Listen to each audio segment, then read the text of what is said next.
ಸಚಿವ ಸಂಪುಟ ವಿಸ್ತರಣೆ ನನಗಿರುವ ಮಾಹಿತಿ ಪ್ರಕಾರ ಸದ್ಯಕ್ಕಿಲ್ಲ.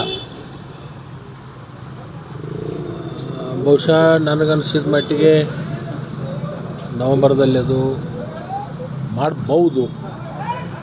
ನಾನು ಕೂಡ ಅದನ್ನು ಮಾಧ್ಯಮದಲ್ಲಿ ನೋಡಿದ್ದೀನಿ. ಇತ್ತೀಚೆಗೆ ನನಗೆ ಅವರಿಗೆ ಭೇಟಿ ಆಗಿಲ್ಲ. ಒಂದೆರಡು ದಿವಸದಲ್ಲಿ ಅವ್ನು ಭೇಟಿಯಾಗಿ ಅವ್ರ ಜೊತೆಗೆ ಮಾತಾಡ್ತೀನಿ. ನೀರಾವರಿ ಇಲಾಖೆ ಇರ್ಬೋದು, ಕುಡಿ ನೀರು ಇರ್ಬೋದು, ಅನೇಕ ಅಭಿವೃದ್ಧಿ ಕೆಲಸಗಳಿಗೆ ದುಡ್ಡು ಕೊಟ್ಟಿದ್ದಾರೆ ಮತ್ತು ಅದನ್ನು ಅನುಷ್ಠಾನ ಕೂಡ ನಾವು ಮಾಡ್ತಾಯಿದ್ದೀವಿ. ಕೆಲವೊಂದು ಕಡೆ ಅದು ವಿಳಂಬ ಆಗಿದೆ ಅಂತಕ್ಕಂಥದ್ದು ವಿಚಾರ ಅದು ಬಂದಿದೆ. ಅದು ಸರ್ಕಾರದ ಮೇಲೆ ಆರೋಪ ಮಾಡ್ತಕ್ಕಂಥದ್ದಲ್ಲ. ಕೆಲವೊಂದು ಅಧಿಕಾರಿಗಳು ನಿರ್ಲಕ್ಷ್ಯದಿಂದ ಆಗಿರ್ಬೋದು ಅಂತ ನನ್ನ ಭಾವನೆ. ಎಲ್ಲವೂ ಕೂಡ ಮುಖ್ಯಮಂತ್ರಿಗಳು ನೋಡಲಿಕ್ಕಾಗಲ್ಲ. ಈಗ ಎಲ್ಲವೂ ಶಾಸಕನೇ ಮಾಡ್ತಾನಂದ್ರೆ ಆಗೋದಲ್ಲ. ಅಲ್ಲಿ ಜಿಲ್ಲಾ ಪಂಚಾಯತ್ ಇರ್ತದೆ, ತಾಲೂಕು ಪಂಚಾಯತ್ ಇರ್ತದೆ, ಗ್ರಾಮ ಪಂಚಾಯತ್ ಇರ್ತದೆ. ನಮ್ಮ ದೇಶ 3 ಟೈರ್ ಸಿಸ್ಟಮ್ದಲ್ಲಿ ನಡೀತಕ್ಕಂಥ ಒಂದು ವ್ಯವಸ್ಥೆ. ಅವ್ರವ್ರ ಹಂತದಲ್ಲಿ ಅವ್ರ ಕೆಲಸಗಳನ್ನು ಮಾಡಬೇಕಾಗುತ್ತೆ. ಅದು ಅಧಿಕಾರಿಗಳ ಮಧ್ಯದಲ್ಲಿ ವಿಳಂಬ ಆಗಿರ್ಬೋದು. ಆ ಒಂದು ವಿಳಂಬದ ವಿಚಾರವನ್ನು ಅವನು ರಾಜು ಕಾಗೆ ನನ್ನ ಅತ್ಯಂತ ಆತ್ಮೀಯ ಸ್ನೇಹಿತ. ನಾವು ಸುಮಾರು ಒಂದು 30 ವರ್ಷದಿಂದ ಕೆಲಸ ಮಾಡ್ಕೊಂಡು ಬಂದಿದ್ದೀವಿ. ಸ್ವಲ್ಪ ಅವನಿಗೇನೋ ಅದು ವಿಳಂಬ ಆಗೋದ್ರಿಂದ ಮನಸ್ಸಿಗೆ ನೋವಾಗಿ ಅದು ಮಾತುಗಳನ್ನು ಹೇಳಿರ್ತಕ್ಕಂಥದ್ದು. ಅದು ಸರ್ಕಾರದ ಮೇಲೆ ಯಾವುದೇ ದುಷ್ಪರಿಣಾಮ ಅಲ್ಲ. ಅದು ಸರ್ಕಾರದ ಮೇಲೆ ಆರೋಪನೂ ಅಲ್ಲ. ಕೆಲಸ ಬೇಗ ಆಗಬೇಕು ಅಂತಕ್ಕಂಥ ಒಂದು ಕ್ಷೇತ್ರದ ಹಿತದೃಷ್ಟಿಯಿಂದ ಅವನು ಹೇಳಿರ್ತಕ್ಕಂಥದ್ದು. ನೋಡೋಣ ಎಲ್ಲಿ ವಿಳಂಬ ಆಗಿದೆ. ನಾನು ಅವನು ಒತ್ತಿಗೆ ಸೇರಿಕೊಂಡು ವಿಳಂಬ ಸರಿ ಮಾಡುವಂಥ ಕೆಲಸ ಮಾಡೋಣ. ವಿರೋಧ ಪಕ್ಷದ ಹೇಳ್ತಾನೆ ಏನು? ನಾನು ಹಿಂದೂ ಕೂಡ ಹೇಳಿದ್ದೀನಿ, ವಿರೋಧ ಪಕ್ಷ ನಾಯಕರು ನನ್ನ ಆತ್ಮೀಯ ಗೆಳೆಯರವರು.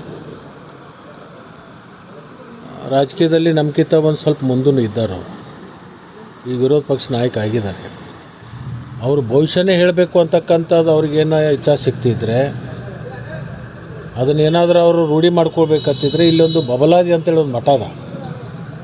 ಅಲ್ಲಿ ಬೇಕಾದರೆ ಒಂದು ತಿಂಗಳು ಅಲ್ಲಿ ಬಂದು ಅಲ್ಲಿ ಕೆಲವೊಂದು ಗ್ರಂಥಗಳಿದ್ದಾವೆ ಕಾಲಜ್ಞಾನದ, ಅದನ್ನು ಅಧ್ಯಯನ ಮಾಡಿ ಅದನ್ನ ಬಗ್ಗೆ ತಿಳ್ಕೊಂಡು ಆಮೇಲೆ ಭವಿಷ್ಯ ಹೇಳೋದು ಒಳ್ಳೆಯದು.